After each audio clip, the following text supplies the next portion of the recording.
This episode of Nerdist News is brought to you by Shadow of the Tomb Raider.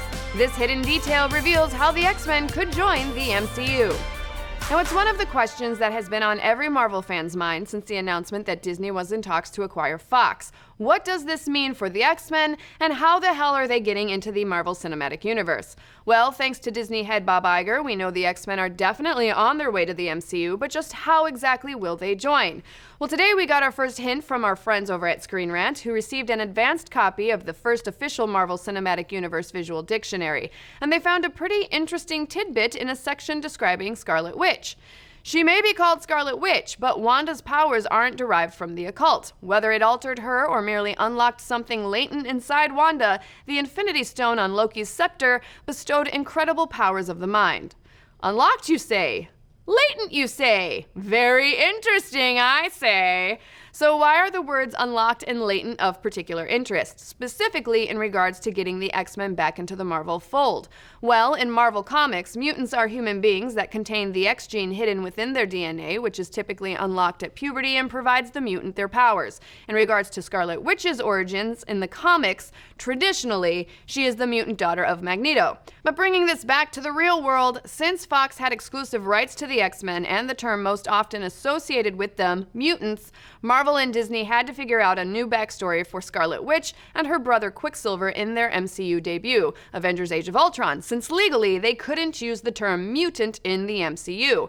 So, Marvel retconned Wanda and Peter's powers so that they were caused by the Mind Stone instead of any latent mutant abilities. And now with the visual dictionary quote introducing the idea that the Mind Stone didn't actually gift the two their abilities but merely unlocked something latent, this tells us that Marvel is once again retconning the characters' origins, and now they are laying a little bit of groundwork for the mutants in the MCU. So what does this mean for the MCU's X-Men? Well, with Marvel establishing that a triggering event unlocked Scarlet Witch's powers, it's possible that some other triggering event could unlock mutant abilities in other MCU characters. In the comics, puberty tends to be the trigger, and they could still use that, but we could also see it being caused by some other massive release of power, a nuclear explosion, the destruction of the Infinity Stones, or tainted fish oil pills. Wait, the Inhumans already did that. Oh yeah, that was a thing. Oh, that was a thing.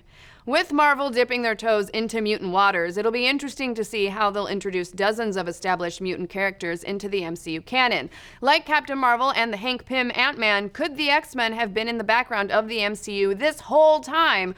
Or will we see their origins on screen in Phase 4 or Phase 5? Though this small tweak in MCU canon is exciting, we're probably still a few years away from seeing Disney's version of Cyclops, Professor Xavier, and Wolverine on the silver screen. The Fox sale to Disney is all but for sure, but it reportedly won't be finalized until early of next year, and films take years to produce, so even if they rushed it through production, an X-Men MCU film couldn't hit theaters until at least 2021. Now, with that said, Spider-Man Far From Home is due out in July of 2019, and the deal should be finalized by then. With everyone's favorite web-slinger being well acquainted with the X-Men in the comics, we could see them teasing those characters in a Far From Home post-credits scene where, I don't know, Peter Parker receives an acceptance letter from Xavier's School for Gifted Youngsters. It's all speculation, but that would be pretty damn awesome. But what do you folks think? Are you excited to see mutants in the MCU? Should ABC retcon the X-Men into the MCU or show us their origins on screen? And will this work for Wolverine considering his age? Let's discuss. Thanks again to Square Enix's Shadow of the Tomb Raider, which drops tomorrow, September 14th.